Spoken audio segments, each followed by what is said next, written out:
Bonjour tout le monde. Donc, nous allons centrer ce webinaire sur la présentation du livre Attaque et Fondation Copernic, leur Europe et la nôtre. Je m'appelle moi-même Catherine Samar et je suis membre des deux associations.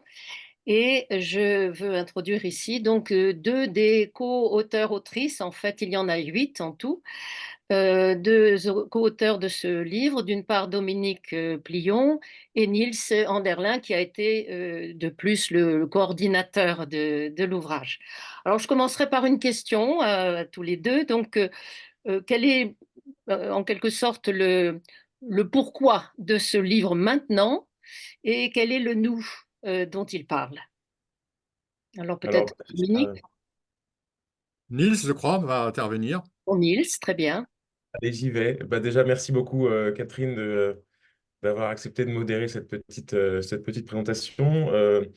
Pour répondre à ta question, donc sur le pourquoi du livre maintenant, il y a évidemment une raison un peu triviale qui est que Attaquer Copernic ont pour habitude de publier un livre de proposition en amont des élections européennes, pardon. Mais je pense que l'occasion présente prend une coloration un petit peu particulière. Au regard notamment des enjeux européens du moment. On sait que ça va être des élections assez importantes.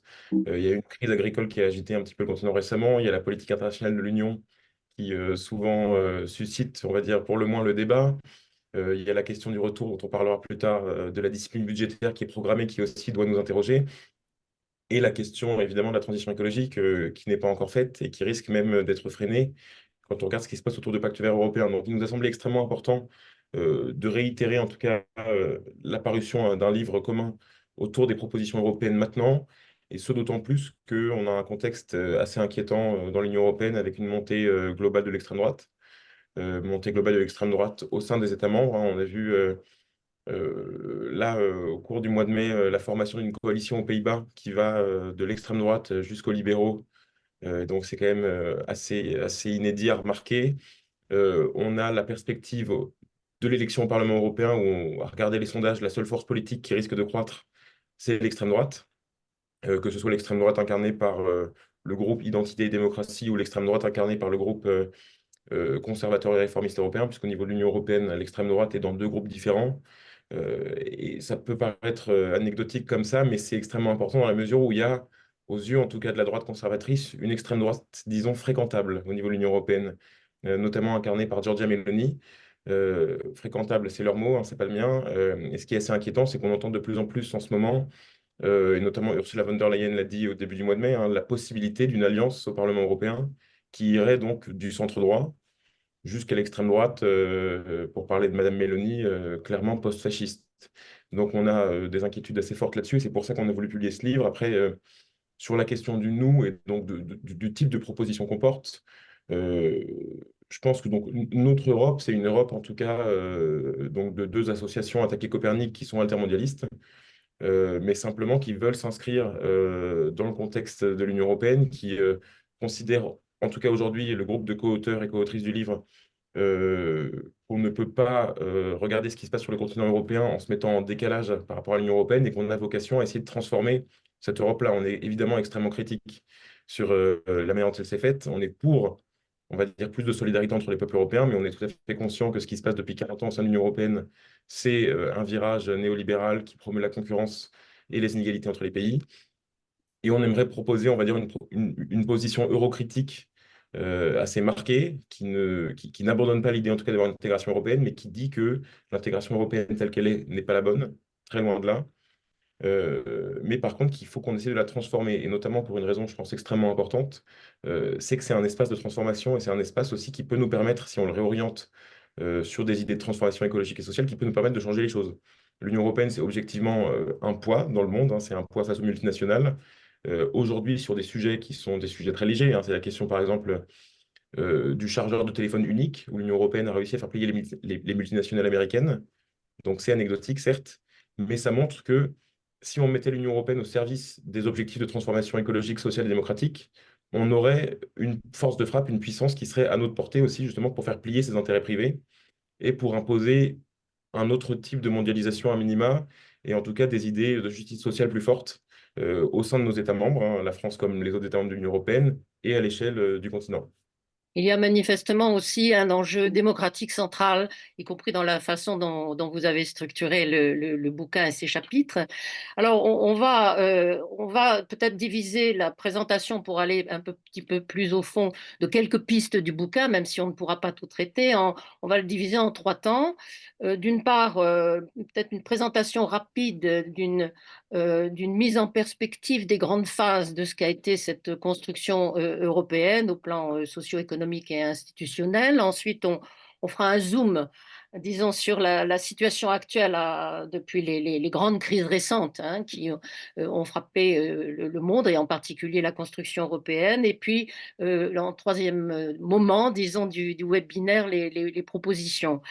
Alors, tout d'abord, donc, sur peut-être une mise en perspective, parce que le livre a un objectif qui est celui des deux associations, qui est à la fois des analyses, mais tournées vers l'action, donc à la fois s'emparer d'une capacité de compréhension de ce qu'est cette construction et ensuite agir dessus. Alors, peut-être, Dominique, tu peux commencer par une présentation de cette mise en perspective socio-économique de ce qu'a été la construction européenne dans ses grandes phases.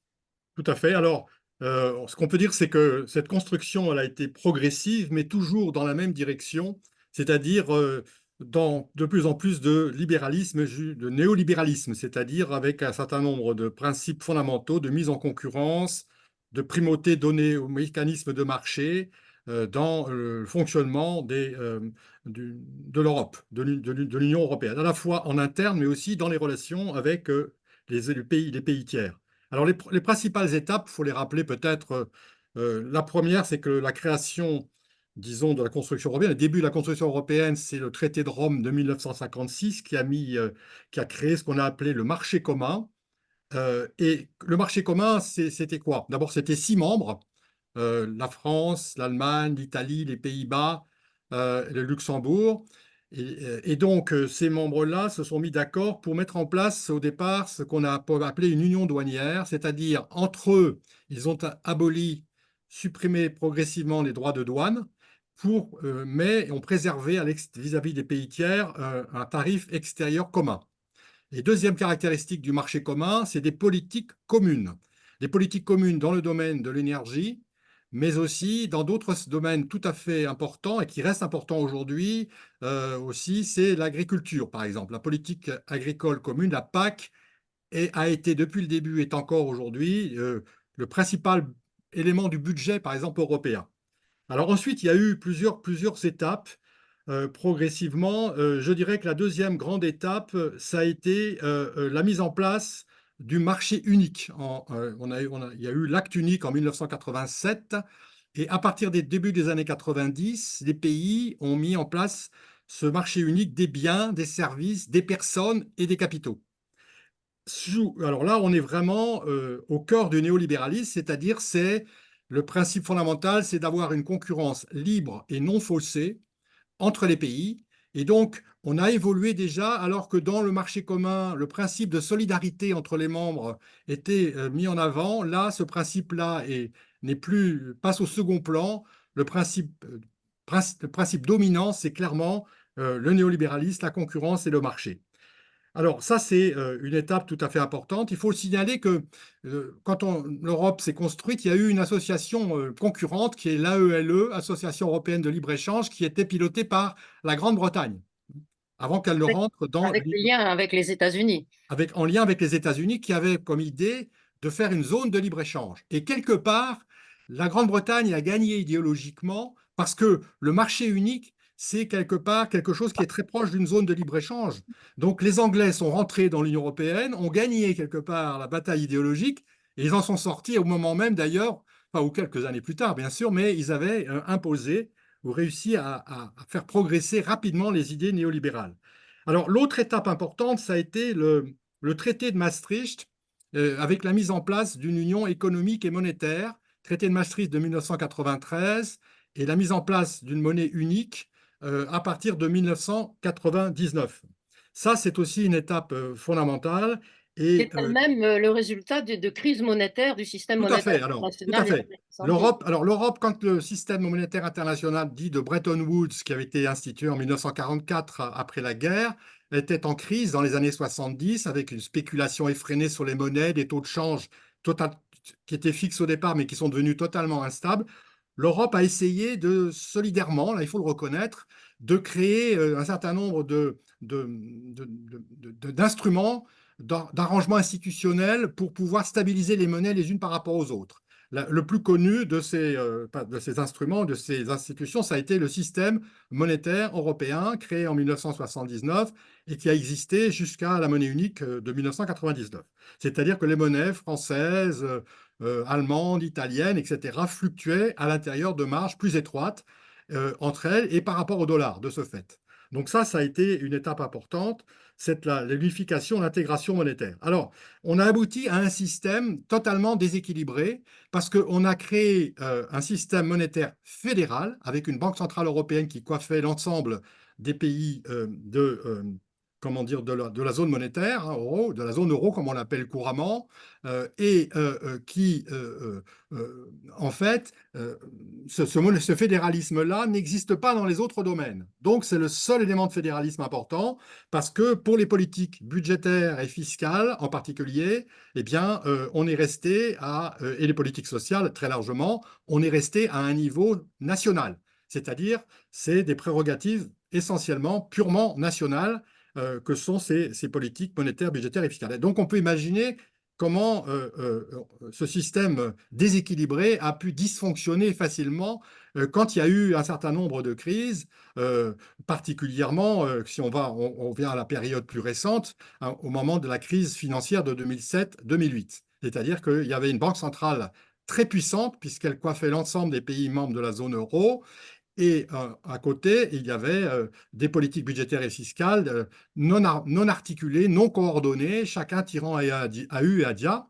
Et pour la politique fiscale, par exemple, eh bien, pas d'harmonisation significative, si ce n'est sur la TVA, ce qui est pas négligeable, mais pour les autres impôts, aucune harmonisation. Et même, il y a une règle mortifère, pourrait-on dire, à l'intérieur de l'Union européenne, qui est la règle de l'unanimité en matière fiscale. C'est-à-dire qu'on ne peut pas changer les règles, voire mettre en place des impôts communs sans avoir l'unanimité des pays membres. Autant dire qu'il était impossible pendant cette période bien de mettre en place une fiscalité européenne.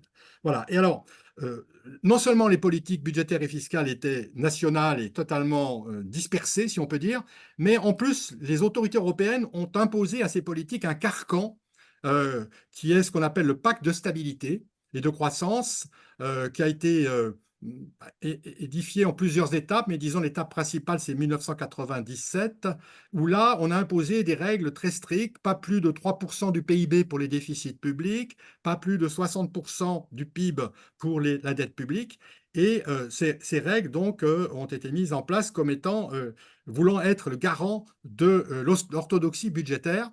Là, Alors, c'est l'expression notamment de l'Allemagne et de son traumatisme sur l'inflation et de ses règles propres voilà. constitutionnelles contre les déficits. Exactement. Donc là, il y avait en effet, là, on peut dire que l'Allemagne a été moteur, d'ailleurs motrice, non seulement pour le pacte de stabilité et de croissance et l'harmonisation enfin, des politiques budgétaires et fiscales sous contrainte, mais aussi pour la monnaie unique, hein, parce que les Allemands étaient très fiers de leur monnaie, le Deutschmark était une monnaie très forte, et ils ont accepté de renoncer à leur monnaie que si la nouvelle construction monétaire fonctionnaient selon des règles qui étaient les leurs, en particulier l'indépendance de la Banque centrale et l'interdiction de création monétaire au service des États. Donc là, on a un système très strict et comment dire, très contraignant. Et autre objectif aussi, prioritaire, au détriment des autres, c'est la lutte contre l'inflation, la stabilité monétaire, hein, qui était l'objectif principal, si ce n'est le seul, de la Banque centrale européenne. Donc voilà un peu où on en est arrivé. Alors, il faut citer quand même parallèlement que pendant cette période, il y a eu un élargissement géographique tout à fait important qui n'a pas été sans conséquence, évidemment, sur la capacité des États à se coordonner, notamment au niveau budgétaire, fiscal et social, puisqu'on a vu plusieurs vagues d'entrée de pays nouveaux. À partir des six, on a eu des pays du sud de l'Europe, dans les milieux des années 80, l'Espagne et le Portugal en particulier. Puis après, on a eu, après la chute du mur de Berlin, un certain nombre de pays d'Europe du bloc soviétique, ex-bloc soviétique, qui sont rentrés. La Pologne, la Hongrie, la République tchèque, la Slovaquie, la Roumanie, etc. Sauf Et que donc, les politiques menées par rapport aux pays du Sud ont été des politiques d'accompagnement pour leur intégration au niveau budgétaire, tandis qu'avec l'élargissement vers l'Est, ça a été au contraire associé à une orientation d'austérité. voilà, c'est-à-dire que, en effet, les moyens budgétaires, on peut le dire, étaient suffisamment conséquents pour l'Espagne et le Portugal, par exemple, pour les aider à s'adapter au niveau de leurs infrastructures, par exemple, alors que les pays de l'ex-bloc soviétique n'ont pas eu cette possibilité. On a Et donc, fixé un maximum de budget à 1% du PIB de l'Union européenne à ce moment-là, ce qui voilà, était non mais voilà, le budget européen était extrêmement faible. Alors, ça s'est traduit par la mise en place très violente de politiques néolibérales dans ces pays, qui s'est traduit par exemple par des nationalisations massives, des privatisations, pardon, massives d'une grande partie de ces économies-là. Et ce sont les multinationales ouest-européennes, allemandes en particulier, mais aussi françaises, qui ont profité de cela pour racheter des banques, pour racheter des entreprises industrielles.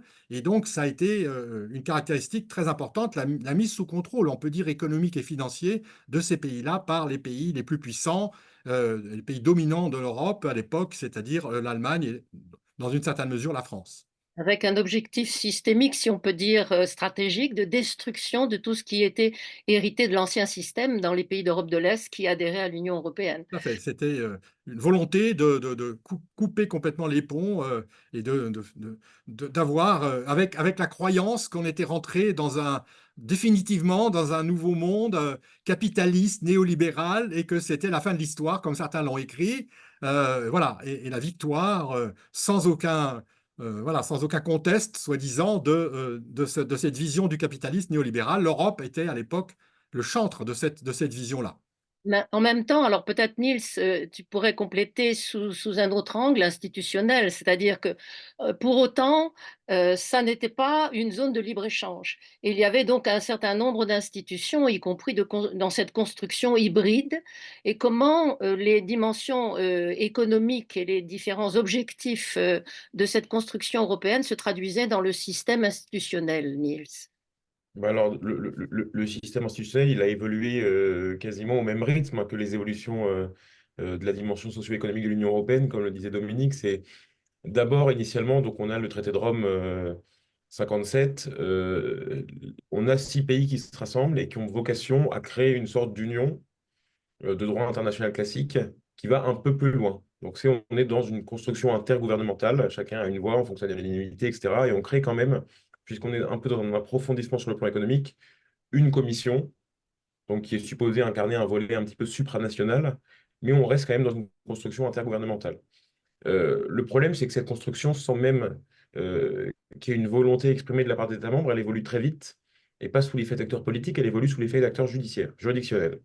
Donc la première grosse mutation, je pense, de la communauté économique européenne, c'est 2 arrêts fondateurs qui ont été rendus par la Cour de justice, la CJCE à l'époque, Cour de justice des communautés européennes, qui a donc rendu un arrêt très célèbre à Costa contre Enel en 64, et l'année précédente, en 63, un arrêt qui s'appelle Van Gen-Nedlos. Ces arrêts, ils sont extrêmement importants, ça paraît technique, mais c'est extrêmement important dans la mesure où le droit international, normalement, il a une cible principale, les États, tant qu'ils y consentent, et pas leurs citoyens. Et là, la Cour de justice a rendu donc ces 2 décisions-là, qui la première disant le droit européen est d'effet direct. Et donc dire que le droit européen est d'effet direct, ça veut dire qu'il peut être invoqué par les citoyens eux-mêmes et aussi les agents économiques, sans qu'il y ait besoin d'une traduction juridique de la part de l'État. Donc par exemple, vu qu'on était dans un cadre d'intégration économique, ça voulait dire que une entreprise qui estimait qu'un État ne respectait pas les règles de la communauté économique européenne pouvait contester une norme nationale étatique devant la Cour de justice, ce qui n'était pas possible initialement en 57. Donc ça, c'est une création de la Cour de justice sans sanction démocratique, entre guillemets. La deuxième création, c'est la primauté du droit de l'Union européenne, qui n'est pas non plus un principe du droit international classique, c'est le droit de l'Union européenne prime en toutes circonstances sur le droit national. Et ça, évidemment, ça a posé un problème majeur sur le plan constitutionnel avec tout un tas d'États membres. Et progressivement, on a une bataille judiciaire qui a fini par être gagnée, je je dirais majoritairement quand même par la Cour de justice et les institutions européennes, puisqu'aujourd'hui, par exemple, dans le débat public, dire que le droit de l'Union européenne ne devrait pas primer en toutes circonstances, c'est assimiler quasiment une position de Frexiteurs ou en tout cas de personnes qui veulent sortir de l'Union européenne. Or, il y a des débats, les constitutions nationales prévoient aussi des choses importantes et on a le droit de préserver notre identité constitutionnelle face à une organisation, l'Union européenne, qui n'est pas fédérale, qui n'a pas récupéré toutes les compétences de l'État national. Donc ça, 63-64, c'est la première grosse transformation, je pense, de l'ordre juridique européen et donc en même temps de l'ordre politique.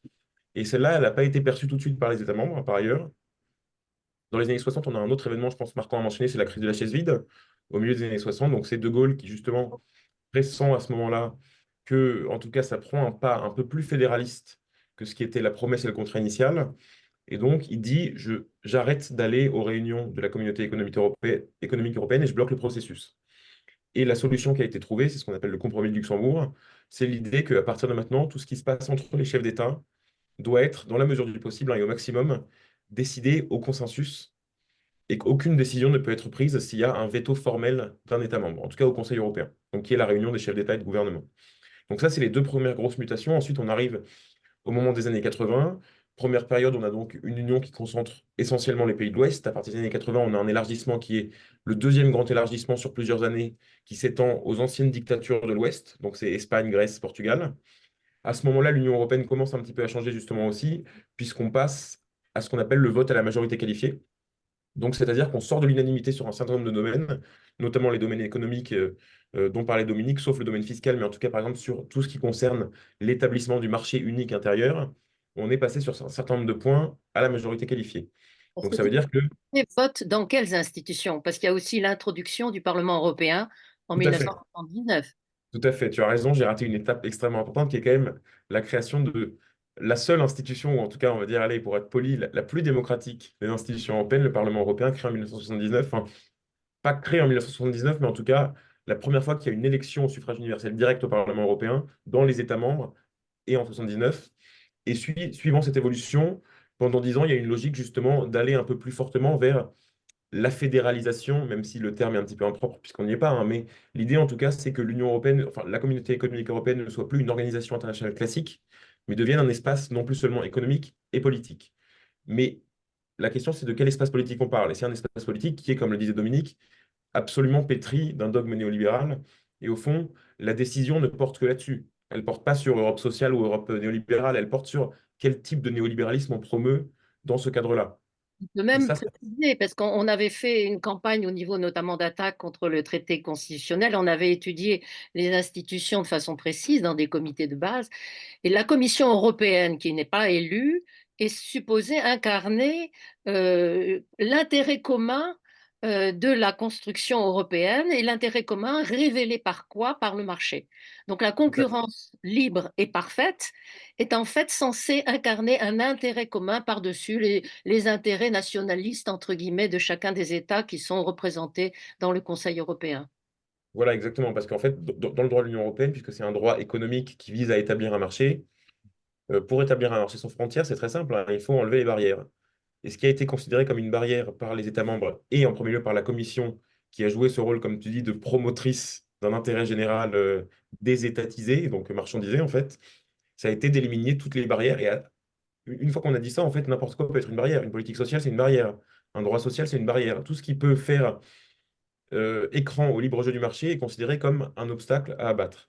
Et ça, je pense qu'il faut aussi revenir à ce que disait Dominique, ça s'est largement accéléré en fait à partir, du traité de Maastricht, donc qui passe là à vraiment la dimension intergouvernementale passe de côté et on crée un vrai pilier qu'on appelle communautaire, donc où on décide à la majorité qualifiée, et c'est suivi dans les 10 années qui suivent, en gros, par l'élargissement à l'Est assez largement, qui se conclut par le super élargissement de 2004, hein, où on a 10 pays d'un coup, essentiellement de l'ex-URSS, qui rentrent dans l'Union européenne, ce qui crée évidemment des divergences socio-économiques énormes, et c'est Non, exactement... c'est pas essentiellement l'ex-URSS. Il y a les trois pays baltes de l'ex-URSS. Les autres, c'est les pays d'Europe centrale et orientale qui sont Tout à fait, autour oui. dans son, Tu as raison dans de son préciser. environnement, dans sa zone d'influence, comme on dit. Voilà, exactement, la zone d'influence de l'ex-bloc de l'Est. Voilà, Et c'est le bloc de l'Est. Et donc ça intervient au même moment, en fait, et c'est là que c'est intéressant pour nous, hein, c'est que ça intervient au même moment que les débats sur le traité constitutionnel européen. et donc qui vraiment voulait marquer une étape de transformation, de créer une forme de fédéralisme économique néolibéral au niveau de l'Union européenne.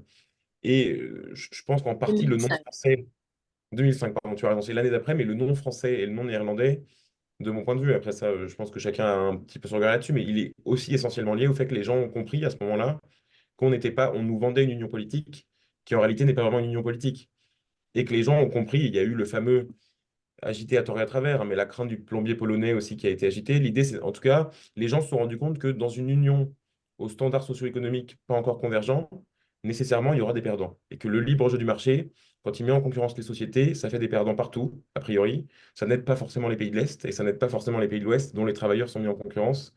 Et donc, c'est à ce moment-là qu'il y a eu, je pense, une vraie rupture et qu'on a, 3, 5 ans plus tard, la crise, la crise économique qui arrive, puis la crise des finances publiques à partir de 2011, 2010-2011 dans l'Union européenne. Et on a un raidissement des institutions qui sentent bien que la question de la légitimité démocratique du projet européen se pose de plus en plus, Avec la et, crise grecque notamment. et En notamment avec période. la crise grecque. Et c'est là que prennent une importance fondamentale 3 institutions qu'on appelle justement les indépendantes. Indépendantes pourquoi? Parce qu'elles sont élues par personne, qu'elles apparaissent comme ça dans les terres, et tu en as cité une, hein, Catherine, hein. C'est la première, c'est la Commission, qui défend l'intérêt général de l'Union européenne, ce qu'elle estime être l'intérêt général de l'Union européenne. La deuxième, c'est la Cour de justice, dont j'ai parlé, hein, et qui a, à plusieurs reprises au cours de la construction européenne, fait ce qu'on peut appeler des coups de force jurisprudentiels. Et la troisième qui est importante à mentionner, je pense, c'est d'un côté la BCE, qui est donc la Banque Centrale Européenne indépendante, qui a pour objectif simplement de maîtriser et de juguler l'inflation, donc il n'est pas au service des intérêts des peuples, et une institution qui est informelle, qui est l'Eurogroupe. Qui a joué un L'Eurogroupe rôle majeur contre Syriza et en Grèce. qui a joué un rôle majeur justement effectivement dans qu'on appelle la gestion de la crise grecque, mais c'est la mise sous tutelle pratique de la Grèce, et effectivement par ce qui est en fait une réunion informelle de tous les ministres des Finances de la zone euro. C'est d'ailleurs le président de cette instance, hein, l'Eurogroupe, Jeroen Dijsselbloem, qui dans les années 2010 avait dit on va quand même pas financer les déficits, le Porto et le pastis des pays du Sud avec les finances publiques saines de l'Allemagne et des Pays-Bas. Donc on voit bien la logique aussi derrière, hein, qui était le regard le rigorisme du Nord face à des pays du Sud considérés comme à la traîne, pas partisans d'une démarche productiviste et compétitive.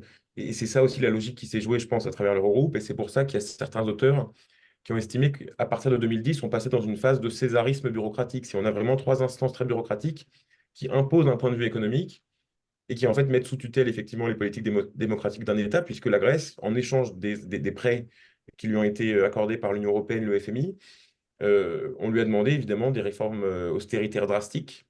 Et on a bien vu sur la population grecque la situation que ça a occasionné. Donc c'est l'état des lieux de l'Union européenne aujourd'hui, c'est une construction qui se voudrait démocratique et qui a tous les atours d'une démocratie, mais qui dans le fond est très loin d'en être une, et qui est en tout cas, par exemple, de mon point de vue, ce qu'on peut appeler une démocratie limitée. C'est-à-dire une certaine élite néolibérale a décidé, progressivement au fil des décennies, que le cœur de la construction européenne serait le néolibéralisme. Il est inscrit dans les traités. Et donc, de ce point de vue-là, on peut débattre de tout en société, on peut faire la démocratie sur tout ce qu'on veut, sauf là-dessus. On n'a pas le droit de discuter du logiciel. Des C'est quand aspects, même... avec des aspects justement contradictoires, c'est-à-dire que à la fois, par exemple, la crise grecque a illustré cette non seulement absence de démocratie, mais le caractère dictatorial d'une certaine façon de ce qui était imposé par l'Eurogroupe. Et en même temps, la population grecque ne voulait pas sortir de l'euro. Et il y a un certain pouvoir d'attraction, notamment dans les jeunes au niveau européen, sur la participation à une construction européenne, l'euro. Et donc, et le fait que ça soit en même temps ouvert à des enjeux électoraux et politiques, donc à des luttes, rend aussi crédible l'idée qu'on peut être dedans et lutter pour quelque chose qui soit sa transformation. Alors, est-ce que vous pouvez préciser peut-être maintenant, justement, comment a réagi donc cette construction européenne face aux crises récentes. Donc, c'était donc d'une part, on vient d'aborder un tout petit peu donc la crise financière avec l'aspect de la Grèce, mais il y avait aussi la crise Covid, etc. Alors, est-ce qu'on peut revenir peut-être, Dominique, un petit Oui, peu sur... alors, ce qui est très intéressant, c'est que ces crises ont obligé les autorités, notamment les autorités indépendantes et les autorités non élues, à mener des politiques qui peuvent être considérées comme une mise en parenthèse temporaire d'un certain nombre de principes néolibéraux. C'est en particulier ce qu'on a appelé souvent la politique du quoi qu'il en coûte. C'est-à-dire que Mario Draghi, par exemple, président de la BCE de l'époque, a dit, voilà, l'euro était vraiment menacé au milieu des années 2000, enfin 2010-2015, après, avec la crise des finances publiques en Europe, avec la crise grecque, etc. Et il a dit, voilà, je ferai tout ce qu'il faut au niveau de la politique monétaire dont j'ai la responsabilité pour éviter cet effondrement, cette crise dramatique, cette crise qui était vraiment très importante et très systémique et à la fois voilà, qui mettait en existentielle, pourrait-on dire, pour la zone euro. Et alors, c'est là que c'est intéressant, c'est que on a vu dans ce domaine de la monnaie, j'en donnerai d'autres exemples aussi, déroger à un certain nombre de principes. C'est-à-dire qu'on a vu la BCE abandonner temporairement la priorité absolue donnée à la lutte contre l'inflation pour s'intéresser plutôt à la lutte pour la stabilité financière, c'est-à-dire éviter l'effondrement des banques, par exemple, hein, qui avaient beaucoup prêté, notamment à la Grèce, d'ailleurs, par exemple, et ont commencé à financer massivement, notamment les États, qui menaient des dépenses publiques, des plans de soutien, des plans de relance de l'économie. Et c'est ainsi qu'à l'issue de ce processus-là, ce qu'on appelle les politiques dites non conventionnelles de la Banque centrale européenne, on a une situation qui aurait été jugée absolument impossible avant les crises, qui est que la BCE détient à peu près un quart des dettes publiques des pays de la zone euro. Parce Et qu'il donc, fallait sauver le système. voilà, pour sauver le système, bien entendu, pour sauver le système. Et ceci s'est traduit évidemment par de la création monétaire à haute dose, qui était totalement considérée comme impossible, notamment du point de vue de l'orthodoxie monétaire, et qui a d'ailleurs été alimenté très largement les marchés financiers et a conduit à des vagues spéculatives importantes. La BCE a aussi fait quelque chose qui était tout à fait nouveau, elle a baissé les taux d'intérêt jusqu'au niveau zéro. C'est-à-dire que ça permettait aux entreprises, en particulier, de s'endetter dans des conditions très favorables pour favoriser la relance de l'investissement. Deuxième entorse intéressante, c'est dans le domaine budgétaire et fiscal, la mise en place, alors là, on en vient là plutôt à la phase de la crise Covid, la crise sanitaire. En 2020, un plan qui s'appelle EU Generation, un plan massif de 750 milliards d'euros qui servait à soutenir les économies en difficulté face à la pandémie et qui a été financé par une dette communautaire, c'est-à-dire une dette qui a été réalisée, qui a été souscrite, émise par la Commission, au nom de la Commission, et non pas des États. Donc ça ne rentrait pas dans le calcul des dettes publiques nationales. Et donc ça, c'est ce qu'on a appelé quelquefois une mutualisation de la dette. Ça aussi, c'est quelque chose qui était absolument contraire au principe antérieur, qui était qu'on ne devait pas aider les États en difficulté et que chaque État devait se débrouiller pour gérer ses problèmes de finances publiques. Et donc là, il y a une deuxième étape intéressante. Je vais citer une troisième étape qui est d'un ordre tout à fait différent, mais qui montre aussi que quand il y a une volonté politique, il peut y avoir des avancées ou en tout cas des politiques tout à fait nouvelles. Je cite le pacte vert. Alors ça, c'est 2019, c'est au début de la mandature qui s'achève, hein. La présidente de la Commission, Madame Ursula von der Leyen, avec l'accord de la majorité de droite qui la soutenait, a mis en place un pacte, un Green Deal, comme on l'a appelé en anglais, Green Deal européen, par allusion au Green Deal de Roosevelt dans les années 30, après la grande crise des années 30. Eh bien, l'idée, c'était d'avoir un plan massif financier de 1000 milliards d'euros et de prendre des mesures tout à fait contraignantes sous forme de directives européennes, hein, pour obliger les pays à s'adapter aux contraintes de la transition écologique et en particulier la question des émissions de CO2, hein, de gaz à effet de serre, qui devait être réduite et qui devait être à l'horizon 2035 de 55%. Hein, vous voyez, 2019-2035, 55%. Il y a des directives célèbres, j'en citerai deux. Il y a un paquet de beaucoup plus important de directives, mais il y en a une qui a abouti à l'interdiction de vente et de production de moteurs thermiques dans l'automobile, hein, qui devait être interdit à partir de 2035. et puis aussi une directive importante sur les pesticides, c'est-à-dire la réduction drastique d'utilisation de pesticides dans le monde agricole, dans l'agriculture. Alors, ce que je voudrais dire, c'est que on a vu, c'est intéressant aussi, qu'il peut y avoir des politiques différentes, euh, des politiques qui, quelque part, contredisent le dogme néolibéral en matière d'orthodoxie budgétaire et monétaire en particulier. Mais très vite, ces politiques ont été considérées comme une parenthèse, c'est pour ça que j'ai parlé d'une parenthèse hein, temporaire, et à partir de 2020, alors qu'est-ce qui s'est passé à partir de 2020? Notamment, alors il faut citer la crise géopolitique liée au conflit, à la guerre en Ukraine, l'invasion russe en Ukraine, qui s'est traduite notamment par une montée brutale des matières premières et des prix de l'énergie. Et du coup, un regain important d'inflation. Et c'est là que la BCE s'est dit, ah, moi, je dois lutter contre l'inflation. Et brutalement, on a assisté à une montée des taux d'intérêt, fin des politiques non conventionnelles d'achat de dette publique, etc. Et c'est le retour donc de l'orthodoxie monétaire.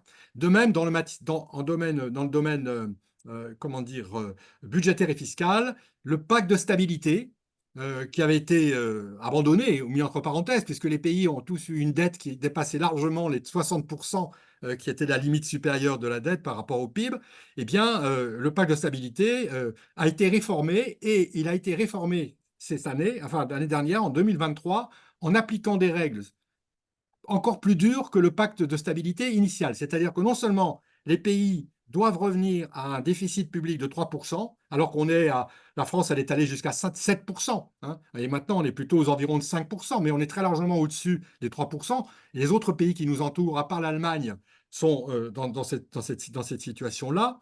Tous les pays, donc, sont enjoints, sont obligés, contraints de cheminer à nouveau vers ces objectifs. Et donc, ce nouveau pacte budgétaire oblige, par exemple, tous les pays à réduire de 0,5% de points de PIB chaque année leur déficit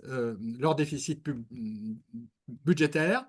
Et ça se traduit par les politiques d'austérité que nous connaissons, notamment en France, c'est-à-dire les fameux 10 milliards d'économies qu'a annoncé le gouvernement dans la prochaine loi de finances, 10 milliards pour l'année suivante, et ainsi de suite. Donc, c'est le retour à l'orthodoxie, et même une orthodoxie renforcée, donc l'abandon de la parenthèse, et le retour à un néolibéralisme renforcé. Vrai que Voilà. Et donc, les spécificités européennes et aussi de la géopolitique, c'est-à-dire que je voilà. signale au passage que tu parlais des modifications introduites au niveau de la Commission européenne sur le plan de la militarisation de l'Union européenne, avant même d'ailleurs l'intervention russe en Ukraine. Il y a la question du marché de l'armement a été considérée par Ursula von der Leyen comme un des éléments relevant de la compétence de la Commission européenne. Donc, elle a élargi la notion de contrôle des marchés à celui du marché d'armement.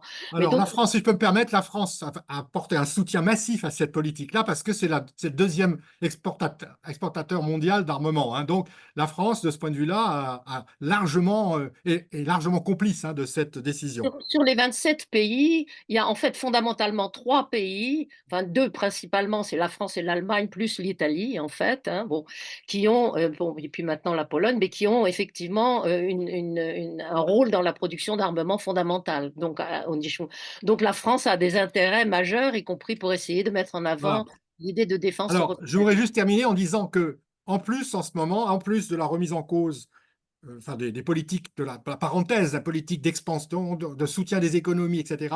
Maintenant, on assiste à un détricotage du pacte vert, du Green Deal. C'est-à-dire depuis 2-3 ans, sous la pression des lobbies, mais aussi des majorités de droite de plus en plus pressantes, hein, de plus en plus puissantes dans le Parlement européen actuel, eh bien, on a remis en cause, par exemple, la directive sur les pesticides, hein, pour prendre un exemple, mais on a remis en cause aussi toutes les avancées dans le domaine de ce qu'on appelle la restauration de la nature, avec la mise en jachère d'une partie des terres agricoles, avec la mise en place de haies pour protéger contre l'érosion et favoriser la biodiversité. Et là, on assiste depuis 2-3 ans à une remise en cause et la France joue un rôle important parce que, par exemple, le président Macron a dit l'année dernière, je veux une pause réglementaire par rapport aux questions écologiques. C'est-à-dire que, alors il n'est pas le seul, hein, mais la France, de ce point de vue-là, a un rôle moteur donc pour la remise en cause des quelques avancées écologiques qu'avait permis le Pacte vert. Donc on est aux antipodes des ébauches de planification Voilà. la transition écologique. Mais alors, une question quand même, en même temps, il y a à la fois le détricotage et le retour à la concurrence et à surtout la remise en cause de toutes les protections sociales et environnementales, mais en même temps, est-ce qu'il n'y a pas, avec la politique mise en avant, qui commence à être mise en avant aux États-Unis, avec le IRA, quoi, la politique protectionniste des États-Unis, un tournant, y compris alors à l'échelle européenne ou des États membres, vers plus de protectionnisme. Alors oui, je crois qu'il y a une tendance générale, alors à l'échelle internationale, ça avait commencé aux États-Unis du temps de Donald Trump notamment, l'actuel président a poursuivi cela. Ça s'inscrit aussi dans le conflit et dans les tensions avec la Chine, hein, évidemment, donc ça nous dépasse, hein, c'est pas uniquement le continent européen, ça se joue à un niveau très large, mais les Européens, en effet, sont aujourd'hui tentés par à nouveau, enfin par à nouveau, par l'idée d'une politique protectionniste, tout en défendant quand même encore les traités de libre-échange. C'est ça qu'il faut voir. Donc, c'est une Ouais. espèce de paradoxe, c'est qu'on va essayer de se protéger sur un certain nombre de secteurs. Alors, j'ai oublié de dire qu'il y a une protection intéressante quand même qu'on peut défendre, qu'il faut défendre, c'est dans le pacte vert, c'est le tarif, c'est la taxe carbone aux frontières. C'est-à-dire, c'est une première ébauche d'une fiscalité écologique européenne qui était de dire, voilà, pour toutes les importations, eh bien, on va taxer celles qui ont un contenu en CO2 jugé supérieur aux normes européennes et freiner ainsi ces importations et obliger par là même les entreprises européennes à s'adapter et à rester compétitifs par rapport aux pays qui, évidemment, ne respectent pas ces règles. Mais même cette avancée-là, aujourd'hui, elle est très, très largement en suspens. Et tu as évoqué les traités de libre-échange, donc ça a impliqué des mobilisations qui ont été, y compris importantes du point de vue notamment d'attaque. Alors, est-ce qu'on peut peut-être passer à quelques pistes que présente le livre sous l'angle, disons, altermondialiste? Donc, quelles sont les propositions et par quelle voie de mobilisation pourrait-on permettre de reformuler des résistances et être capable de peser sur les rapports de force. Est-ce que c'est possible d'indiquer un petit peu les grandes pistes du livre sur ce terrain-là? Je Oui, tout à continue fait. ou tu y vas? Vas-y, Ah Nils, bah non, moi je voulais juste compléter peut-être un truc qu'a dit Dominique, vas-y. c'est sur le rapport protectionnisme justement. Ce que je trouve assez intéressant à regarder, c'est qu'on a donc, t'en parlais Catherine, l'IRA américain qui change un peu le paradigme là-bas, ou en tout cas qui participe à le changer. Et on sent qu'en Europe, il y a parfois des tentations, l'autonomie stratégique, la souveraineté, etc. Mais c'est toujours très timide, quoi. Il y a eu cette histoire sur les microprocesseurs. On met, en gros, nous, on met 1 euro, eux, ils en mettent 20. C'est ça l'idée générale. C'est qu'en fait, même quand il y a une forme de transformation idéologique au niveau mondial ou dogmatique, l'Union européenne semble la suivre, mais avec un peu de retard. Et ce qu'elle fait à la place, c'est qu'elle poursuit sa quête de souveraineté, mais par des moyens libre-échangistes. Et si on prend par exemple les traités de libre-échange, hein, avec notamment par exemple l'Amérique latine, ces traités de libre-échange, ils ont une vocation très simple. C'est exporter, par exemple, le Mercosur, c'est en partie exporter les voitures allemandes, les grosses voitures allemandes quand elles seront interdites en Europe parce qu'elles sont trop polluantes. Et en échange, nous, on récupère au Chili, en Argentine ou ailleurs des terres rares, des métaux rares, et en partie aussi de l'agroalimentaire. Donc c'est toujours, on essaie de, il y a une tactique très bizarre de sécurisation, entre guillemets, de la souveraineté européenne par des voies du libre-échange qui est assez fascinante à regarder. Voilà, je voulais juste rajouter ça. Oui, alors c'est très bien parce que ça permet de répondre aussi à ce que tu viens de dire à la question de Catherine. Les altermondialistes, hein, et les mouvements sociaux en général, depuis longtemps se battent contre ces traités de libre-échange. Et l'idée, c'est d'avoir des traités. Il ne faut pas arrêter d'échanger. L'échange n'est pas en soi condamnable. L'idée, c'est de respecter d'une part le principe de souveraineté, notamment alimentaire des pays. Bon, très important parce qu'il y a des pays, par exemple en Afrique, qui ont été totalement déstructurés au niveau de leur agriculture par les traités de libre-échange, où il y a eu des pans entiers d'agriculture qui ont été dévastés par cela. Mais deuxièmement, c'est aussi que ce soit gagnant-gagnant. C'est-à-dire, on fait un échange, mais il faut que l'échange profite autant aux pays partenaires, aux pays tiers avec qui on échange, qu'aux pays qui importent les produits venant, par exemple, d'Amérique latine, d'Afrique, etc. Donc, c'est l'idée que il y a une idée de co-développement en quelque sorte. Il faut absolument respecter les besoins et les priorités en matière de développement des pays partenaires. Ça. Et ça, c'est quelque chose qui est absolument essentiel, et notamment, bon, puisque par notre passé colonial, nous avons, nous Français, beaucoup de liens avec l'Afrique, c'est extrêmement important pour les pays africains, où il y a un besoin de se développer à partir d'une agriculture qui est extrêmement importante, à partir de matières premières. Et là aussi, il y a un vrai problème, c'est que on n'a pas parlé du tout des multinationales qui sont quand même les grandes gagnantes hein, de ce marché unique et également de ces traités de libre-échange. C'est comment comment mettre au pas ces multinationales, notamment françaises, on pense à Total en Ouganda par exemple, qui dévastent les pays pour leur propre intérêt et ceux de leurs actionnaires et qui sont soutenues par nos gouvernements. Et donc, il faut absolument se battre, et nous nous battons.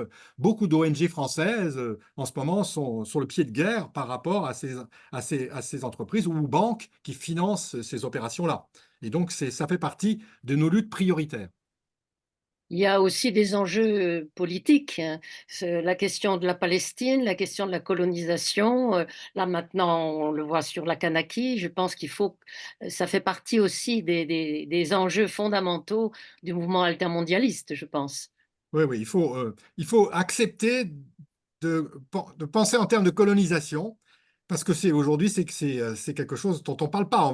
La France, beaucoup de Français ne veulent pas de partis politiques, et même de citoyens ne veulent pas entendre parler de cela. On a un passé colonial qui se perpétue, et on continue de raisonner avec exactement cette mentalité-là et ces objectifs-là. Et c'est absolument, pour nous, bon, altermondialiste, c'est à l'opposé de nos valeurs, évidemment.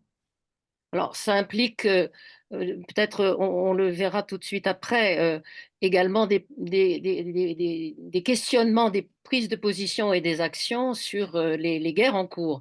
Mais avant de passer à ce point-là, est-ce que vous pourriez dire, peut-être Dominique, tu continues, ou Nils, je ne sais pas, quelques éléments sur les enjeux démocratiques par rapport à la critique de ce qu'est la construction européenne?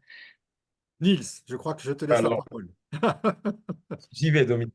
Et dans ce cas, alors, non, mais je pense que la principale chose à dire, qui n'est pas formellement une proposition qu'on fait dans le livre, mais qui est dans le fond le soubassement stratégique hein, de ce qu'on porte chez Attaquer Copernic, c'est, premier point, on a dit, l'Union européenne repose sur des traités qui ont acquis une valeur constitutionnelle et qui imposent un dogme néolibéral dans l'Union européenne au sein des États membres. Donc la première chose à faire, c'est déjà de contester ces traités-là, comme on le fait depuis de nombreuses années, et de dire il faut aujourd'hui ouvrir un vrai débat européen, ce que ne veulent pas faire les États membres, hein, qui sont majoritairement de centre droit, de droite, ou en tout cas tendance néolibérale dans les faits, et il faut les pousser à le faire. Et la chance qu'on a, aujourd'hui, on y reviendra après, je crois, hein, mais je veux juste en parler en termes d'opportunité là-dessus, c'est la perspective d'adhésion, notamment de l'Ukraine et d'autres pays à l'Est, oblige les États membres à une réflexion sur la réforme des traités, notamment pour revoir les règles de vote et pour adapter en fait l'Union européenne à l'entrée de six gros pays, puisque c'est des pays très peuplés qui vont arriver, et ça va changer un certain nombre d'équilibres dans l'Union européenne. Donc il va y avoir une réforme institutionnelle, à minima sur des détails, pour voir comment on calcule les votes, etc. Et donc il va y avoir un processus de négociation sur les traités européens. Et je pense que le mouvement intermondialiste, à ce moment-là, a aussi un coup à jouer pour dire non, non, non, on ne va pas discuter que des détails et que de l'entrée de l'Ukraine, on va discuter au fond de ce qu'il y a d'idéologique dans les traités que nous, on voudrait expurger. Donc ça, c'est la première chose à faire et à savoir qu'on aura, nous, une opportunité stratégique, je pense, là-dessus à faire valoir. Ensuite, il y a la question de les traités, ils vont pas quand même pas changer du jour au lendemain. La négociation, elle ne va pas s'ouvrir en septembre ou voilà, dans l'année. Donc, dans l'attente, ce qu'il faut, c'est construire une stratégie de désobéissance. Ça, c'est une stratégie qu'on porte depuis longtemps, je pense, chez Attaquer Copernic, et qui maintenant, on a une chance assez importante, en tout cas au niveau français, c'est que à gauche, l'idée de dire que les traités européens sont à certains endroits au moins iniques et devraient justifier la désobéissance, elle est assez partagée. Elle est partagée chez LFI, elle est partagée chez les Verts, elle est même partagée avec des mots plus polissés évidemment, hein, mais chez une partie du PS qui parle parfois de dérogation temporaire, etc. Mais l'idée générale, c'est qu'en tout cas, il y a un accord à gauche pour dire les traités européens sont très loin d'être parfaits. Et donc, il faut savoir dire que quand ceux-ci viennent mettre en danger les droits sociaux nationaux, quand ceux-ci viennent mettre en danger la transition écologique nationale, ou en tout cas viennent mettre en danger des conceptions de la démocratie qu'on a, il faut pouvoir désobéir et dire là, on ne va pas appliquer cette norme européenne si elle est moins disante. Et d'ailleurs, ça, je pense qu'il faut. Oui, Pardon, oui. Catherine, vas-y. Non, non, excuse-moi, vas-y.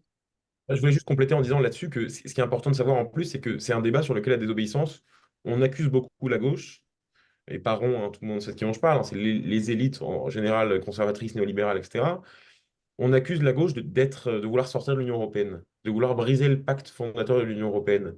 Les institutions elles-mêmes désobéissent. Quand la BCE a lancé le whatever it takes, le quoi qu'il en coûte dont parlait Dominique, c'était pas absolument écrit dans les traités. Et des interprétations auraient pu dire que c'était même pas permis. Donc là, on a désobéi au traité, enfin les institutions ont désobéi au traité, pour une fois par bon sens. Ça a été la même chose en 2020. L'emprunt commun qui a été contracté, si on lit les traités en bon néolibéral, il est interdit, théoriquement, selon le droit européen. Et pourtant, encore une fois, sursaut de bon sens, on va dire, les institutions ont désobéi à elles-mêmes et ont lancé cet emprunt commun. La France elle-même désobéit, hein, on l'a vu récemment, il y a eu une directive sur les deux roues motorisées, le contrôle technique, voilà, c'est un sujet un peu pas fondamental, mais le gouvernement français lui-même, qui se dit très européiste, désobéit quand il a envie de désobéir. Donc pourquoi la gauche ne pourrait pas désobéir quand il s'agit des questions sociales et écologiques fondamentales? Donc ça, c'est une première chose à dire. Et donc nous, on pense à cette stratégie de désobéissance-là. Après, on a des propositions parce que nécessairement, désobéir, ça ne se fait pas du jour au lendemain. Il y a une partie des désobéissance civile, il y a aussi une partie des désobéissance politique nationale, c'est-à-dire qu'il faut aussi pouvoir être au pouvoir dans son pays pour porter le rapport de force et résister aux institutions européennes quand c'est nécessaire. Et donc, dans l'attente, il faut aussi porter des propositions, et c'est ce qu'on essaie de faire dans ce livre, pour créer le débat sur les institutions européennes. Et donc, sur la démocratie, j'en retiendrai que deux, qui peuvent paraître un petit peu timorés, mais qui, dans le fond, sont radicales par rapport à ce qu'est aujourd'hui le champ européen. La première, c'est, je l'ai dit, la Cour de justice a eu un rôle, en tout cas, extrêmement important dans l'approfondissement du néolibéralisme en Europe, sans sanction populaire ou démocratique à chaque fois. Et donc l'idée, là, ce serait par exemple de proposer la création d'une assemblée constitutionnelle dans l'Union européenne, c'est-à-dire une réunion des membres des cours et des conseils constitutionnels nationaux qui puissent justement contester, ou en tout cas agir comme chambre d'appel, chaque fois qu'une décision de la Cour de justice de l'Union européenne vient remettre en cause un droit social national fondamental, une partie de notre socle constitutionnel fondamental et de nos droits qui est remis en cause par le droit européen. Bah, chaque fois qu'il y a ça, il faudrait qu'il y ait une assemblée justement qui puisse faire appel, parce que les cours nationales, historiquement, hein, c'est vérifié quand on regarde les décisions, hein, elles ont été plus progressistes et elles ont résisté surtout, pas toujours, mais elles ont essayé de résister à l'européanisation d'un certain nombre de sujets, justement, quand ça menaçait les droits fondamentaux nationaux. Et la seconde proposition qui aussi peut paraître technique, mais qui est quand même extrêmement importante, je pense, c'est l'adhésion de l'Union européenne à la Convention européenne des droits de l'homme, donc c'est-à-dire au système juridique qu'on appelle le Conseil de l'Europe, hein, la Cour européenne des droits de l'homme qui est à Strasbourg, et qui est beaucoup plus progressiste aussi que le droit européen sur les droits sociaux.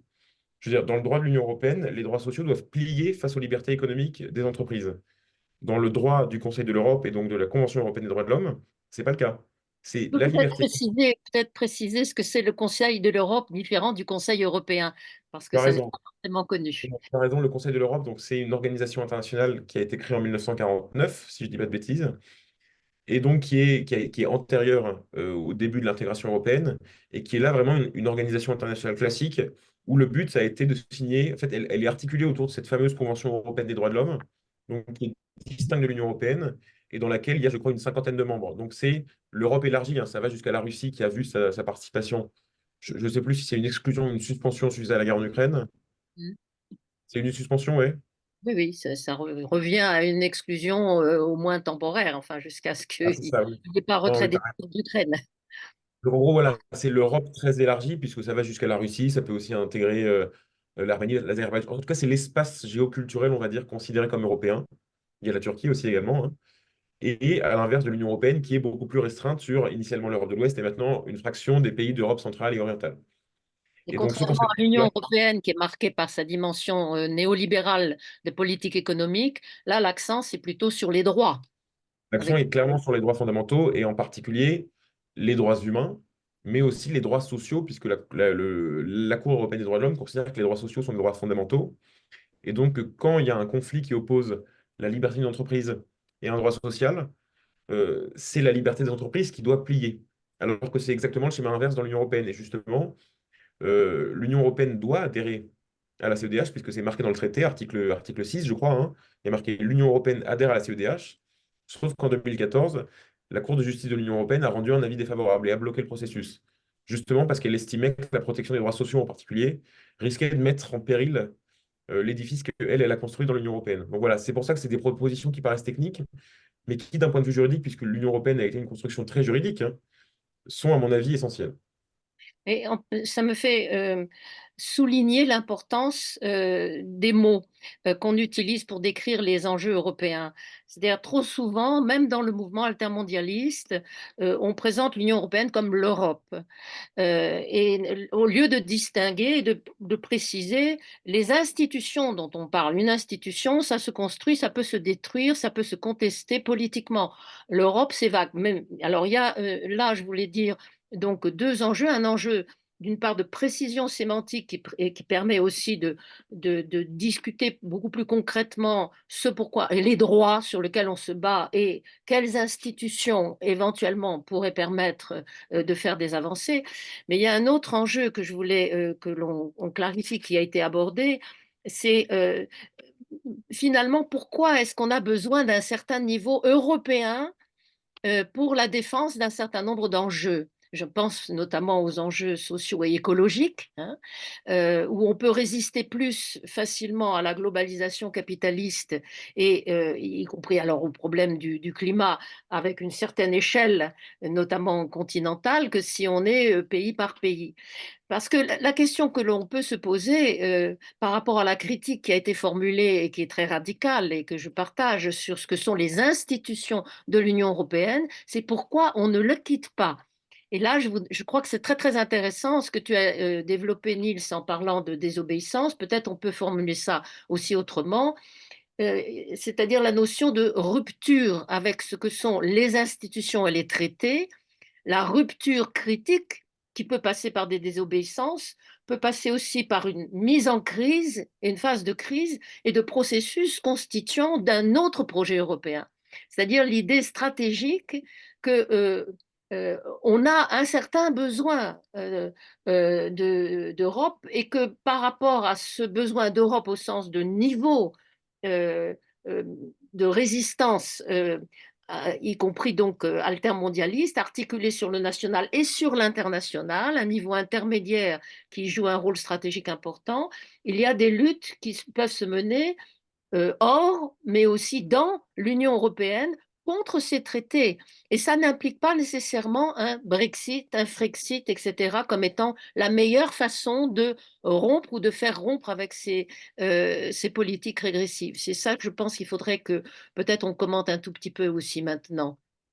Cette C'est-à-dire qu'il faut peut-être mettre plus en avant dans notre discours et dans nos pratiques aussi l'idée que c'est désobéissance, rupture par rapport au néolibéralisme, mais non pas sécession et non pas aussi sortie, hein, tout simplement, parce qu'on a besoin en effet de la solidarité et de la coopération entre pays européens pour pouvoir faire face à des dangers, à des menaces, qu'elles soient écologiques, qu'elles soient en termes de sécurité, etc. Et donc ça c'est clair. Et je crois que là, notre discours mériterait d'être probablement mieux asséné, si on peut dire, ou mieux affirmé dans l'opinion publique. Là, c'est clair. Alors en même temps, et peut-être on peut peut-être terminer un peu là-dessus, on ne pourra pas tout traiter. Je veux notamment, bon, donc peut-être qu'on ait un très bref échange sur ce que Niels a évoqué tout à l'heure par rapport aux perspectives d'actualité qui sont la question de la solidarité avec l'Ukraine contre l'agression grand russe, mais aussi les politiques contre la militarisation des budgets ou contre la logique de zone d'influence ou les blocs militaires. Donc, comment combiner tout ça? Alors, moi, j'ai deux questions à ce propos. Alors, premièrement, une question qui est un peu stratégique aussi, c'est est-ce qu'il ne faut pas se mobiliser pour la recréation? Ça a commencé à se faire à Marseille il y a quelques jours, la recréation d'un espace commun des alternatives qui permettent un certain pluralisme. On n'est pas, et c'est logique, pas nécessairement d'accord sur quoi faire, et il faut pouvoir approfondir les débats à l'échelle européenne. Il y a eu à un moment donné des forums sociaux mondiaux, au niveau européen, les forums sociaux européens qui ont été en crise. Il y a eu la tentative de créer un alter summit aussi comme espace. Bon, et là maintenant, récemment, donc il y a eu la relance de ce qui est appelé l'espace commun l'espace commun européen pour les alternatives, hein, l'EXA, avec une première réunion. C'est un processus.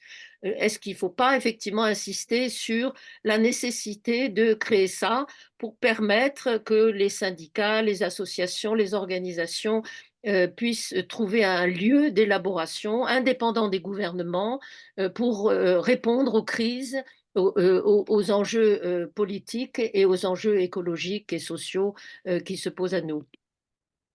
Je dirais que de même qu'en France, on a pu mettre en place, notamment Attac a joué un rôle important, une plateforme qu'on appelle plus jamais ça, c'est-à-dire une plateforme dans laquelle on a à la fois des syndicats, des ONG, des mouvements comme Attac qui travaillent ensemble avec un certain nombre de propositions et une volonté de solidarité entre elles, c'est-à-dire de mener des luttes conjointes sur des objectifs bien définis. Et bien, l'idée, ça serait d'avoir ce type de plateforme à l'échelle européenne. Hein, ça serait d'avoir avec nos amis allemands, italiens, espagnols, etc., ce type de plateforme qui pourrait jouer un rôle important, comme à la fois force de contestation et de critique, mais aussi force de proposition.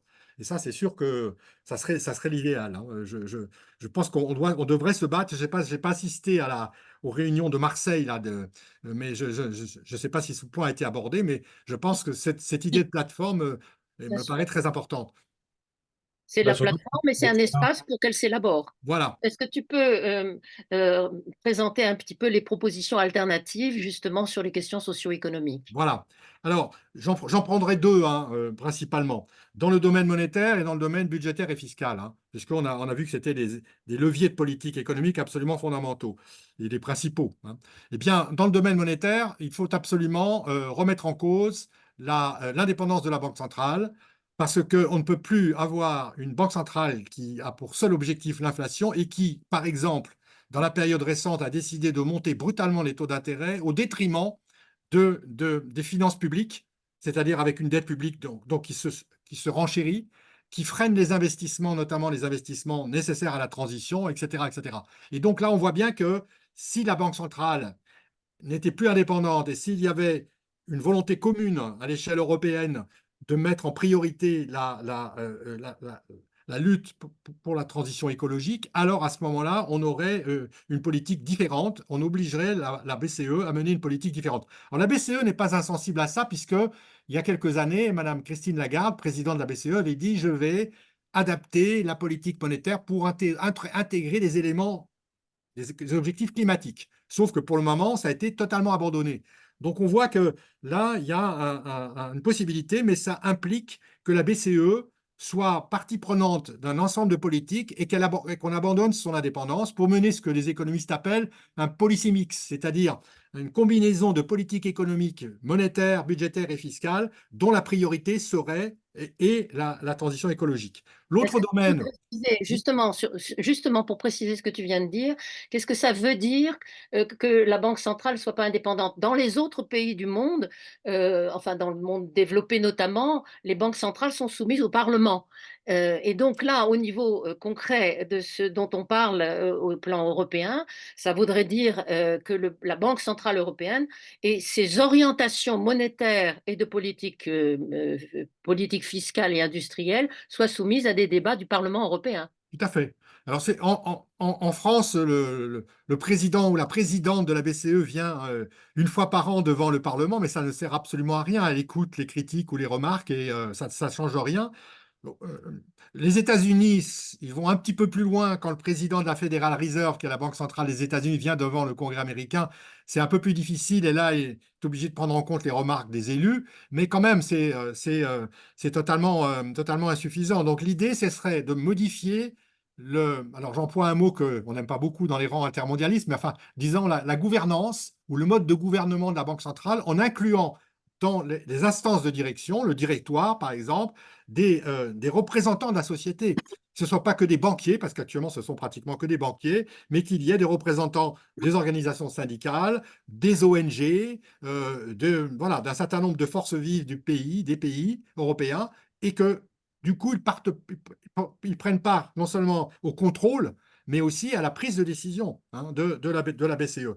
Et ça, c'est quelque chose qui serait absolument nécessaire dans la période actuelle si l'on veut véritablement que la politique monétaire soit au service par exemple, de la transition écologique et sociale. Est-ce que L'autre ça domaine, implique pas aussi, excuse-moi, mais oui, c'est quelque chose que vous n'avez peut-être pas soulevé dans le livre, il me semble, mais est-ce que ça n'implique pas aussi la remise en cause, comment dire, de la privatisation de la monnaie par des banques privées avec la logique spéculative qui l'accompagne, et par conséquent la question de la socialisation du système bancaire et tout à fait. la reconquête de la monnaie comme bien public?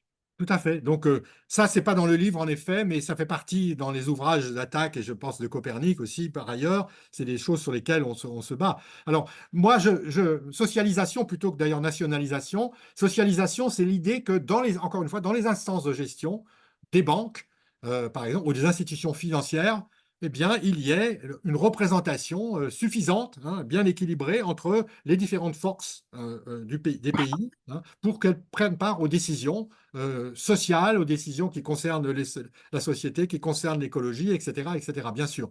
Il y a un autre, alors ça c'est une proposition qui est dans le livre, un point sur lequel on insiste, c'est le rôle des banques publiques. C'est-à-dire que nous sommes favorables à l'idée d'un pôle public bancaire européen, c'est-à-dire de mettre en réseau les banques publiques qui existent. En France, c'est par exemple la Banque publique d'investissement, la BPI. En Allemagne, c'est la KfW. Nous avons aussi à l'échelle européenne la BEI, Banque européenne d'investissement. C'est de mettre ces acteurs en réseau en leur donnant évidemment des objectifs précis en matière écologique. Aujourd'hui, ces banques fonctionnent plus comme des fonds d'investissement que comme de vraies banques. C'est quoi? C'est-à-dire qu'elles collectent des fonds sur les marchés, donc elles sont soumises à la discipline des marchés, et elles ne font pas véritablement un travail de crédit, de création monétaire, indépendamment des contraintes de marché, indépendamment des contraintes de rentabilité à court terme. Et c'est ça que nous voulons. Et ce pôle public bancaire, ça serait vraiment un instrument absolument indispensable, parce que les marchés et les acteurs privés sont dans l'incapacité de promouvoir le financement d'investissements qui ne sont pas rentables à court terme. Or, tous les investissements sociaux ou écologiques sont les investissements qui ne peuvent pas être rentables à court terme. Donc, ça veut dire que là, il y a véritablement besoin de faire appel à d'autres acteurs qui ne sont pas les banques privées et qui sont, par exemple, les banques publiques d'investissement. Le dernier point de proposition sur lequel je voudrais insister, c'est sur la fiscalité. Tout à l'heure, on disait que la fiscalité européenne n'existe pratiquement pas, qu'il y a des règles comme l'unanimité en matière fiscale qui empêchent une véritable harmonisation fiscale.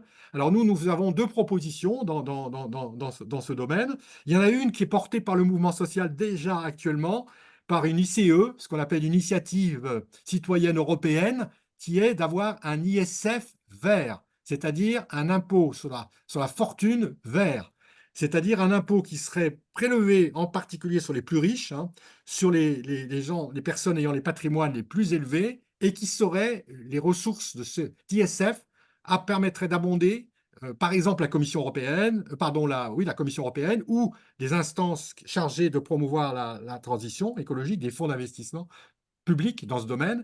Et là, ça serait aussi un moyen de faire de la redistribution.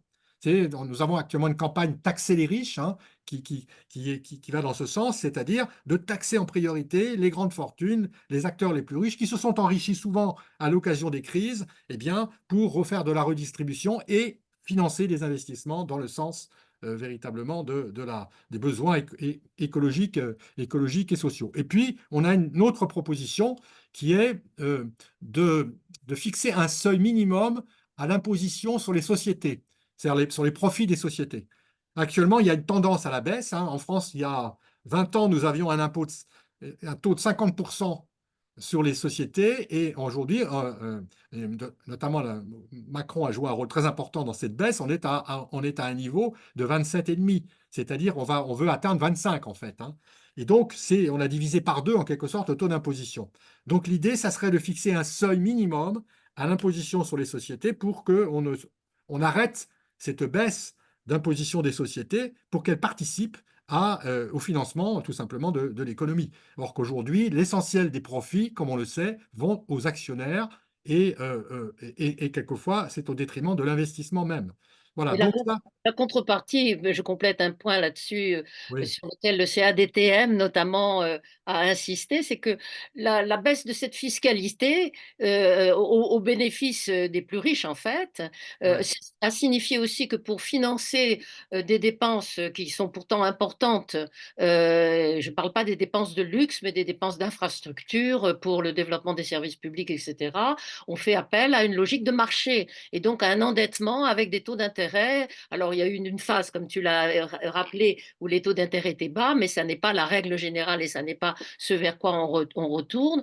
Et par conséquent, la dette ensuite est utilisée comme un moyen de pression pour réduire au contraire les dépenses sociales et pour serrer aussi la ceinture aux salariés. tout à fait.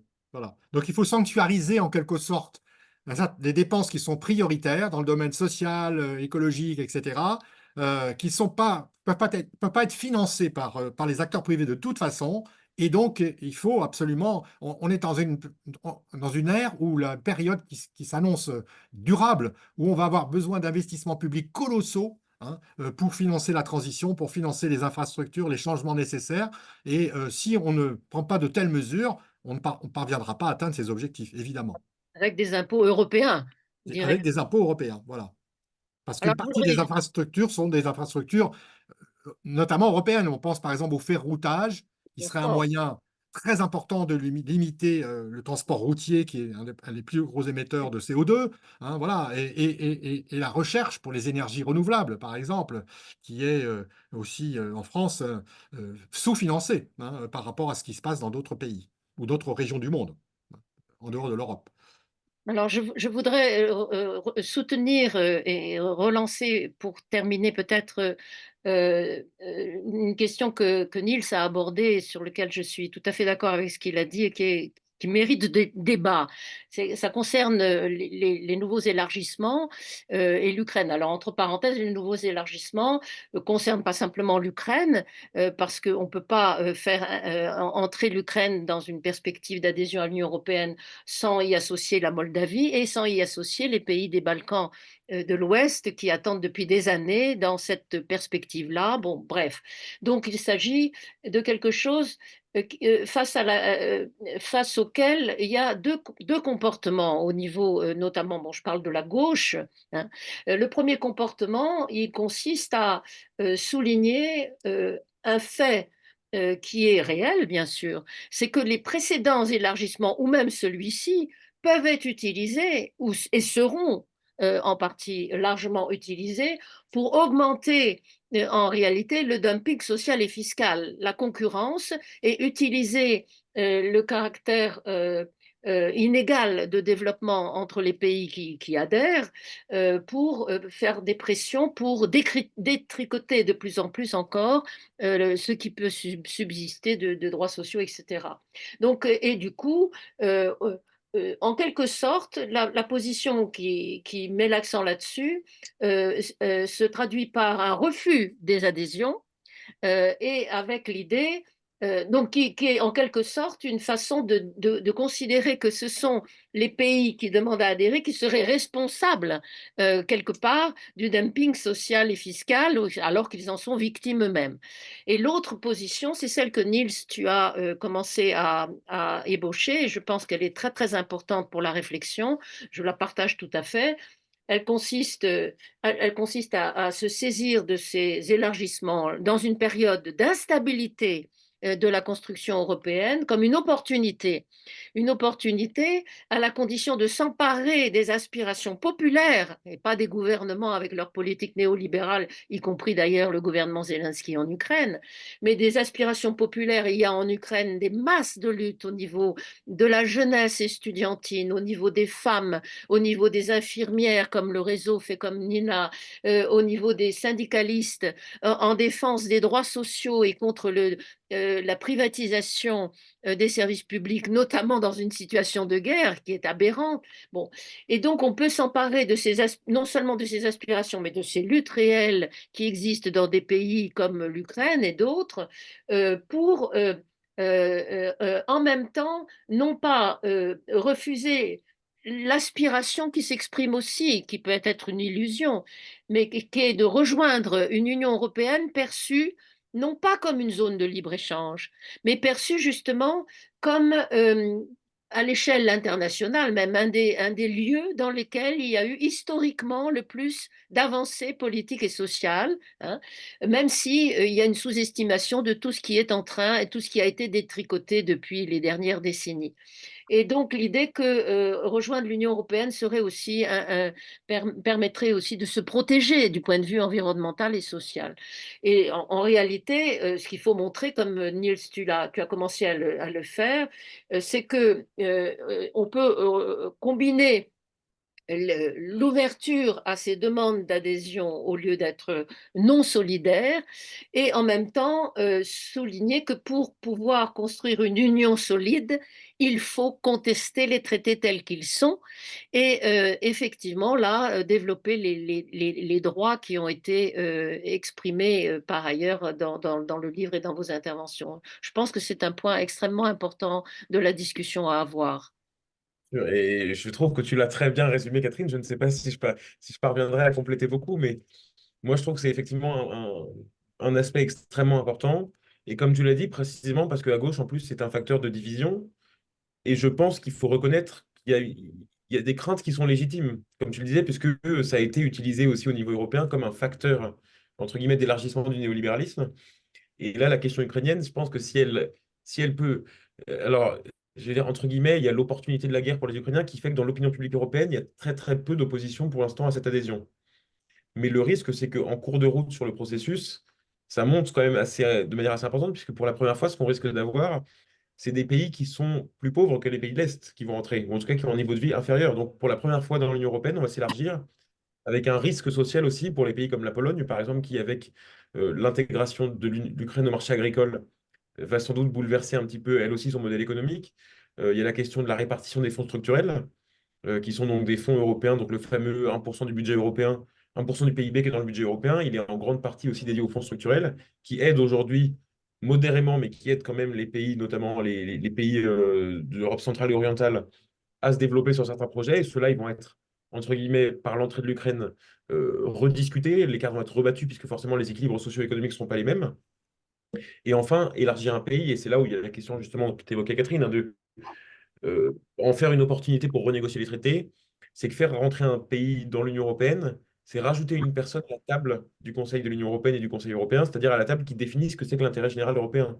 Donc d'un point de vue politique, c'est quand même extrêmement important de savoir qui rentre, pourquoi, comment, et est-ce qu'on peut construire ensuite un consensus ou des majorités sur des projets sociaux ensemble. Donc évidemment, ça pose énormément de défis de voir l'entrée de l'Ukraine. Après, moi, j'avoue que moi-même, j'avais des questionnements là-dessus. Et après, on a discuté aussi au sein du groupe. Et je pense qu'il y a deux choses que tu as dit par ailleurs. C'est un, c'est assez difficile de refuser à un pays qui voit comme un progrès d'intégrer l'Union européenne, de lui refuser son adhésion. C'est politiquement même assez intenable d'estimer que l'Union européenne doit être un club élitiste et fermé. L'Union européenne, a priori, elle n'a qu'une seule définition, c'est elle unit des peuples européens. À partir de là, est-ce qu'on va discriminer entre les peuples européens en fonction de ceux qui vont contribuer et nous aider à nous développer? Surtout dans un contexte de guerre, je pense que c'est une position qui, en termes de justice, est difficile à tenir. Et c'est pour ça que moi-même, j'ai réfléchi à la question et que j'ai un peu changé d'avis là-dessus. Mais il faut être lucide quand même sur ce qui va nous arriver en termes effectivement, de virage possible néolibéral approfondi. On se souvient que, par exemple, si on prend un exemple historique proche, hein, les réformes Hartz en Allemagne, elles ont aussi été construites dans la perspective justement du risque pour la compétitivité allemande que posait le super élargissement de 2004. Donc on est peut-être à un moment où il va y avoir des menaces comme ça. Et quand on écoute la présidente de la Commission européenne, elle a d'ailleurs dit elle-même, hein, quand elle a présenté le paquet élargissement il y a 2, 3 mois, élargir l'Union européenne, c'est une opportunité pour les entreprises. Donc c'est conscientisé par l'élite européenne comme une opportunité économique de ce point de vue-là. Et si on lit aussi justement tout le programme que l'Union européenne a envoyé aux États qui veulent candidater, donc notamment tu as parlé la Moldavie, l'Ukraine en particulier, quand on le regarde, on fait une petite recherche, hein, c'est pas très compliqué, le mot social, il apparaît très peu. Convergence économique, réforme structurelle, ça apparaît beaucoup. Réforme politique pour lutter contre la corruption, encore heureux. Par contre, vraiment, le progrès social, dans les 10 ans qui est censé prendre l'adhésion de l'Ukraine, par exemple, on n'en parle pas. Et donc, on se demande pourquoi l'Union européenne elle-même ne crée pas les conditions quand elle s'élargit pour que les pays puissent eux-mêmes avoir un progrès social qui permette en tout cas de converger de manière plus facile. Donc là, on a ça, c'est complètement absent de ce débat-là. Et ça, Je c'est voudrais peut-être compléter, si tu permets, pour dire que là, on a aussi un levier pour exiger que le budget communautaire augmente, pour que des politiques publiques plus ambitieuses puissent être menées en direction des nouveaux venus et prendre appui sur ce qui s'est passé, on le disait tout à l'heure, dans les pays de l'Est, hein, qui sont arrivés avec des moyens, bénéficier de moyens bien moindres que les entrants précédents. Donc l'idée, c'est absolument un budget beaucoup plus important et donc une fiscalité commune, c'est-à-dire des modes de financement, des possibilités d'endettement communautaire. Tout ça doit être remis sur le tapis, remis en chantier comme étant une nécessité absolue pour arriver à ce que ces adhésions se fassent dans les bonnes conditions pour ces pays-là. Et j'insisterai dans le sens de ce que vous venez de dire, mais pour euh, la nécessité de ne pas s'identifier à l'Union européenne, forteresse des riches ou forteresse Europe, C'est ça. qui sélectionnerait les bons peuples ou les mauvais, ou ceux qui sont pauvres et ceux qui sont riches. Et donc, par conséquent, il ne faut pas s'identifier non plus aux institutions de cette Union européenne et son mode de décision, et créer le lieu, c'est pour ça qu'on en parlait tout à l'heure, cet espace commun européen des alternatives qui puisse être le moyen de créer des liens par en bas entre syndicats, entre mouvements féministes, écologiques, jeunes, etc., avec les pays candidats, avec les mouvements sociaux des pays candidats et ceux qui sont membres, hein, pour mener des luttes communes. Alors, je voudrais signaler notamment un point, tu as parlé tout à l'heure, je ne sais plus lequel de vous deux, dans le passé du plombier polonais là, qui était mis en avant comme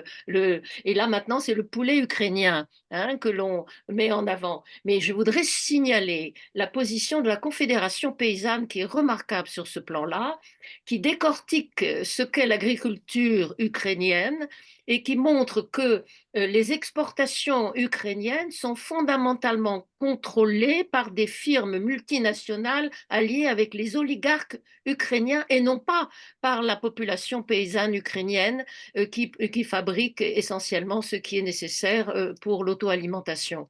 Donc il y a des liens par en bas, précisément de classe aussi et sociaux, entre les consommateurs et petits producteurs, y compris paysans, hein, de l'Union européenne et par exemple, de l'Ukraine comme grand pays, avec la destruction, la contestation du mythe d'une Ukraine que l'on devrait aider par ces exportations, alors que ces exportations se font sur le dos même du niveau de vie et du niveau de production des petits agriculteurs ukrainiens. Alors, je voudrais qu'on juste terminer par une remarque, parce qu'on a, je pense, épuisé le temps, mais toujours sur les questions c'est les questions de la paix et de la guerre qu'on ne pourra pas discuter ici, mais qui font aussi l'objet. Alors, il y aura dans Attaque notamment, je ne sais pas dans Copernic, mais ça peut se combiner, des projets de web binaire, d'une part sur l'Ukraine, mais aussi de réflexion stratégique hein, sur les orientations.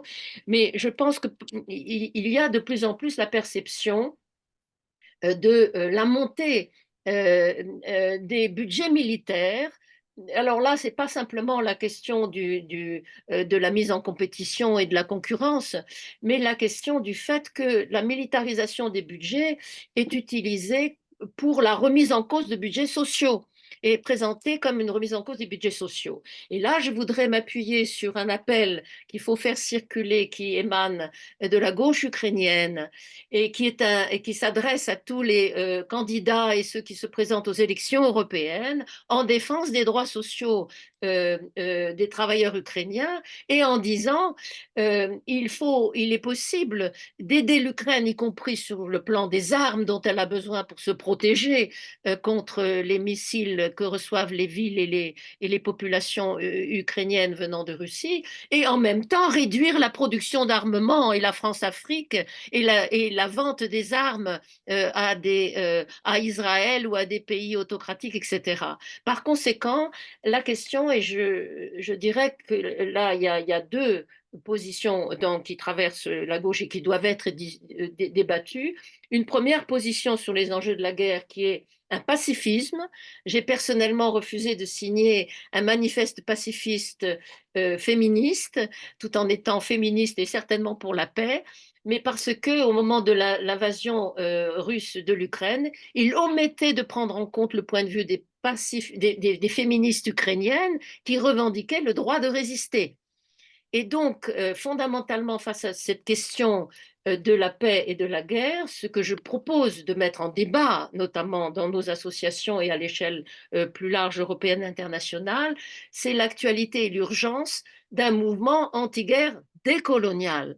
Décolonial, c'est-à-dire qui permette un contrôle politique sur qu'est-ce qu'on produit comme armes, donc la socialisation des industries d'armement comme la socialisation de la monnaie. Hein. Donc les armes ne doivent pas être des marchandises pour le profit et leur production doit être sous contrôle politique des différents parlements. Hein. Et par conséquent, on doit pouvoir distinguer ce qu'on aide et ceux que l'on refuse précisément d'aider dans leur politique à logique génocidaire, comme par exemple sur Gaza. En ce qui concerne Israël. Donc, je pense que ça, c'est un enjeu. La construction, alors, je dirais, de deux mouvements internationaux à faire, dans lesquels Attaque Copernic doit s'impliquer, contre les extrêmes droites. Hein, donc, ça, c'est un premier enjeu, vous l'avez dit au tout début. Et deuxièmement, pour une paix juste qui seule, si elle est juste, égalitaire, décoloniale, peut être durable, donc un mouvement anti-guerre décolonial. Je pense que je propose ces deux grands enjeux, notamment au débat à creuser dans les réunions et dans les discussions altermondialistes qui doivent nous traverser. Bah, écoute, je trouve, Christiane, Catherine, pardon, je confonds, je t'ai appelé Christiane, mais je trouve, Catherine, que ton appel fait une très bonne conclusion et qu'en plus, ça ouvre, je crois, sur ce que tu disais au début, qu'il y a un webinaire qui se tient sur cette question-là, en tout cas, au moins sur la question ukrainienne, Absolument, prochainement. Ouais, exactement. tout à fait. Très Exactement. bien. Voilà, bon, ben, je Bon, propose d'arrêter là. On a fait 1 heure et demie. voilà. Très bien. Très bien. Bon, Merci. Voilà. beaucoup.